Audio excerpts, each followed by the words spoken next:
దేవుడు నిజముగా ఎన్నో మజిలీలు దాటి ఇశ్రాయేలు ప్రజలు కనాను వెళ్ళటానికి సుమారుగా 40 సంవత్సరాల్లో 41 మజిలీలు చేశారు.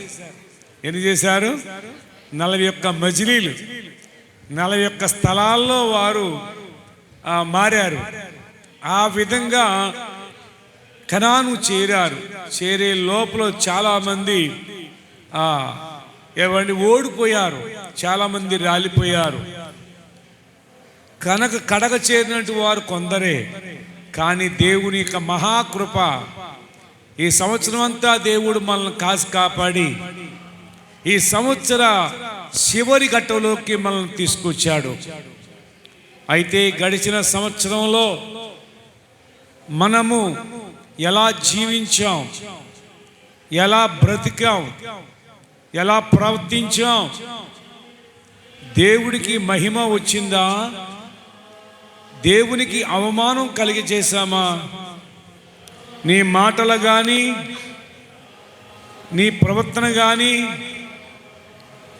నీ జీవిత విధానం ద్వారాగా దేవుడికి దుఃఖం కలగజేశామా, సంతోషాన్ని కలగజేశామా?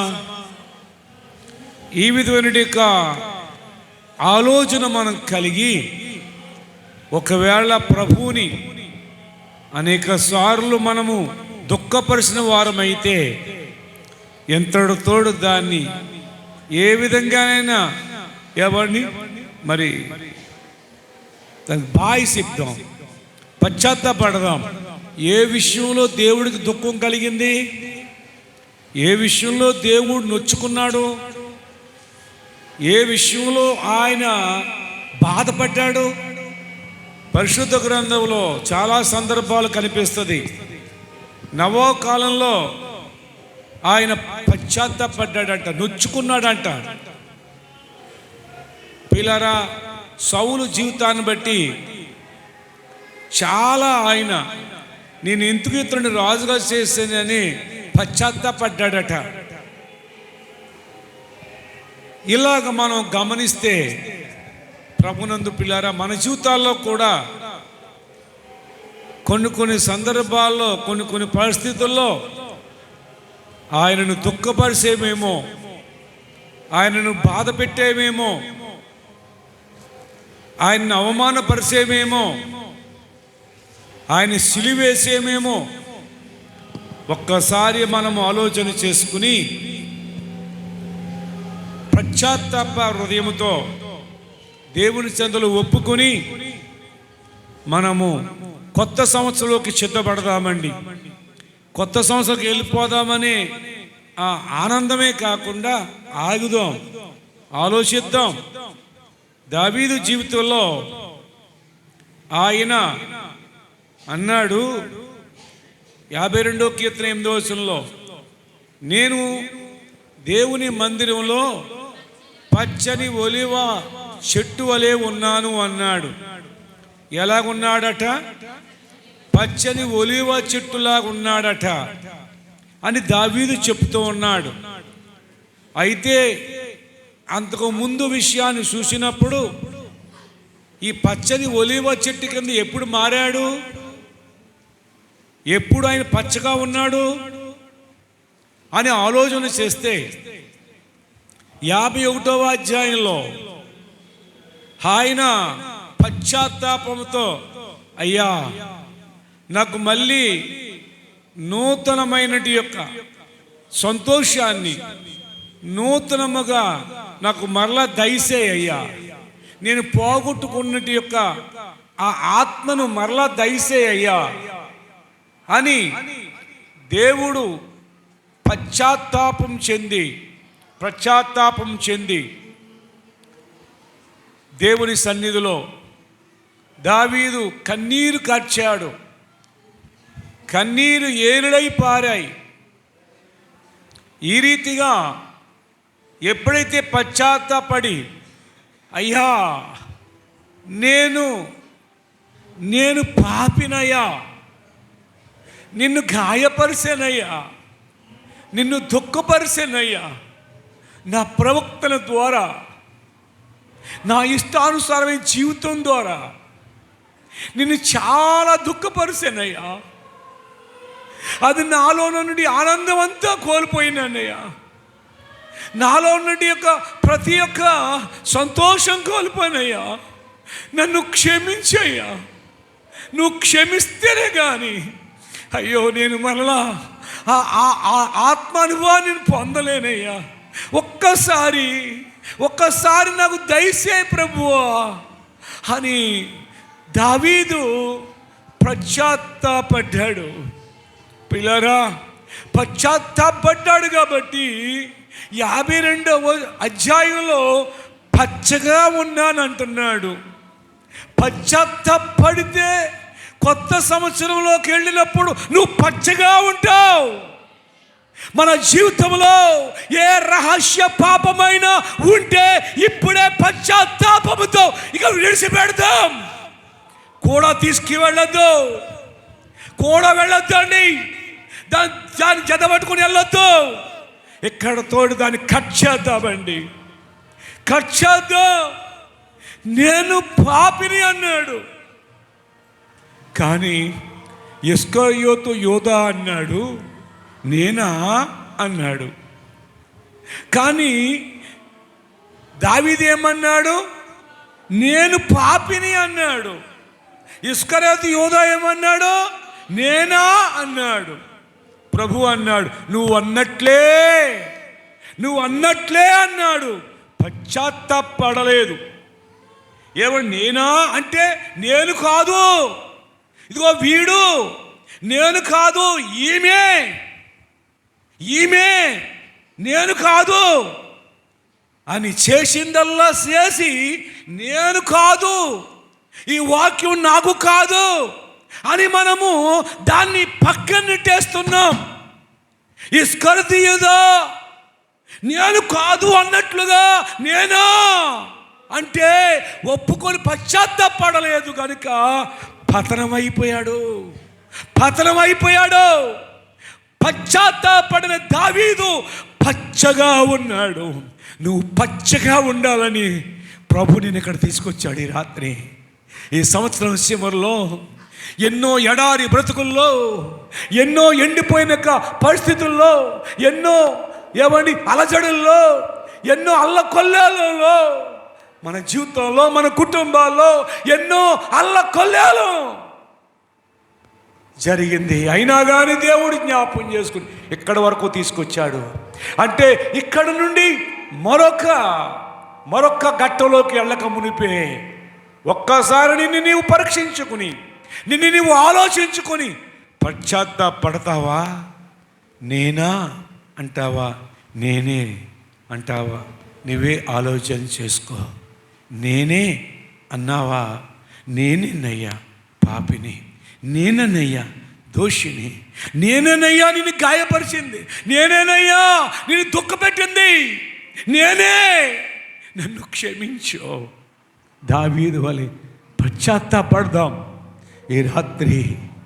అవునండి, నూతన సంవత్సరంలో నువ్వు పచ్చగా ఉంటావు, నీ కుటుంబం పచ్చగా ఉంటుంది. నీకు పచ్చగా ఉండాలి అంటే పశ్చాత్తాపంతో ప్రార్థన చేద్దాం.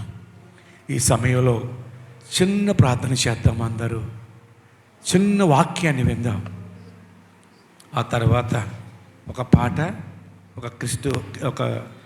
ఒక చిన్న క్రిస్ట్ ఉందంట. ఆ రెండు చూసిన తర్వాత మరలా వాక్యం ఉంటుంది. ఇప్పుడు చిన్న వాక్యాన్ని మనం విందాం. మొదటగా ఈ మాటను బట్టి ఒక్కసారి చాలా ఆనందంగా మనం కొత్త సంవత్సరం వెళ్ళని ఆ సంతోషంలో ఉండొచ్చు. కానీ ఒక్కసారి వెనక్కి తిరిగి చూడు, నిన్ను నీవుగా పరీక్షించుకో, నిన్ను నీవుగా ఒక్కసారి నీలోనికి చూడు, నీ అంతరంగంలోకి చూడు.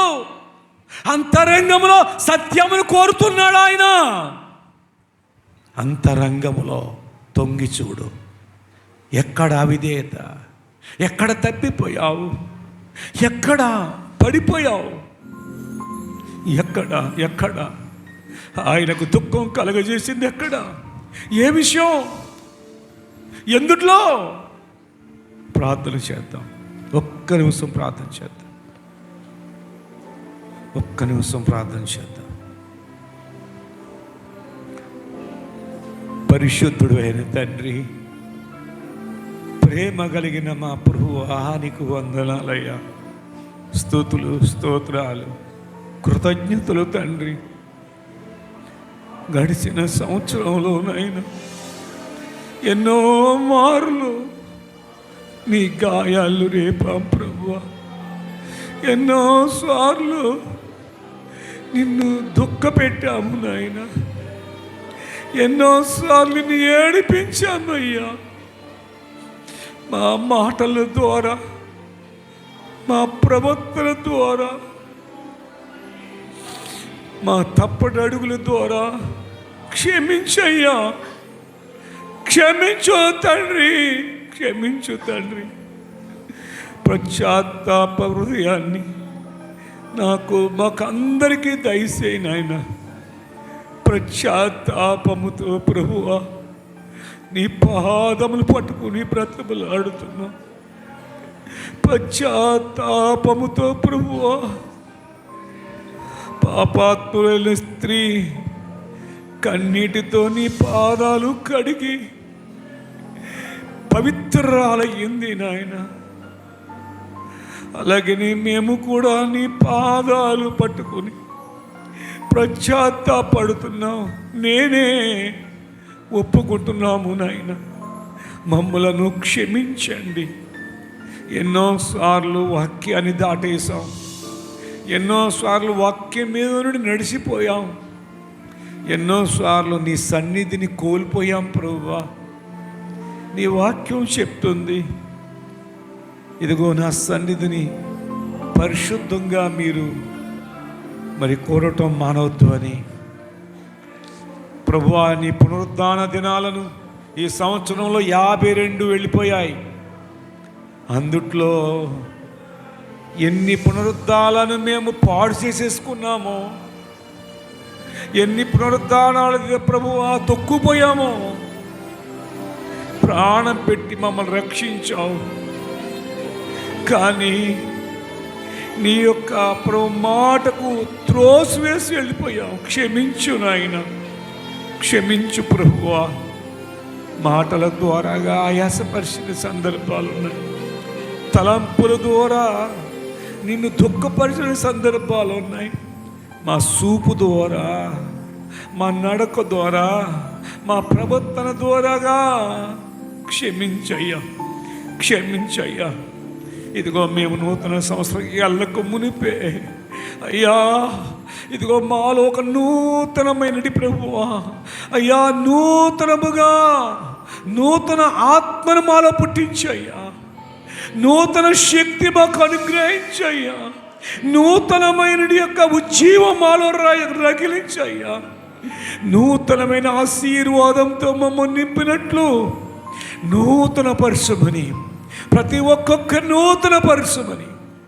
ఇదిగో నీ దాసురాలు నిలబడుతుండగా నీ దాసురాలను మరుగు చేసి నాతోనూ వినుసున్న వారందరితోనూ మాట్లాడమని, మహిమ పొందమని యేసు నామములో ప్రార్థిస్తూ ఉన్నాను తండ్రి. ఆమేన్, ఆమేన్, ఆమేన్. ఈ సమయంలో దైవ సేవకురాలకి సమయాన్ని అప్పగిస్తున్నాను. వచ్చి వాక్యాన్ని అందిస్తారు.